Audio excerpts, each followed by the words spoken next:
Ngayong hapon mga amigo. So karon mga amigo, ako mahaptag ko sa inyo og gamay tips about aning pagtanom og tubo. Labi na atong mga small planters nga ganahan pong mag tanom og tubo pero wala pay ideya kung unsaon pagsugod. So una-una gyud na mga amigo, ato gyud so ang i-clear atong area no, ato sang hawanan. Tapos pagka man atong hawan, siyempre mangita na tagpuan paka na ang paka duha man og pamaagi og pagpaka no, na binulos nga gitawag og pandagpata na siya, napoy kuan paka siya nga magba nga tag duha ra ka buok mata, tag sa kadangaw ra ang gitas-on. So kung tag sa kadangaw ra ang gitas-on mga amigo, kung tag-init dali na siyang mamatay kay way makasuporta nga kuan juter ang tubig nga makasuporta sa iyang mata ba.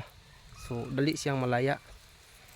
Unlike atong binulos nga imong itanom nga taas siya bulos, usa siya ka bulos imong itanom, dali dugay siyang mamatay kung kuan og init. So mukuan gid siya mo sustain mga amigo. Tapos mura na mga amigo. Pero katong mga amigo kanang atong tubo, kinahanglan po na siya natong kanon na timanon na gunahan.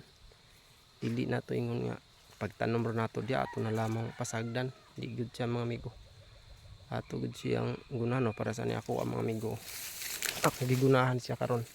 So muna ako mga bagong tanom. Ako na siyang gigunahan.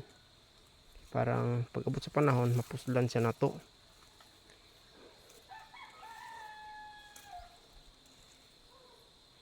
O katong mga expert na pud kay sa mga tubo, naganahan mo lang tawan itong video, so pwede ra pud mo kaayo mo skip kag kuan.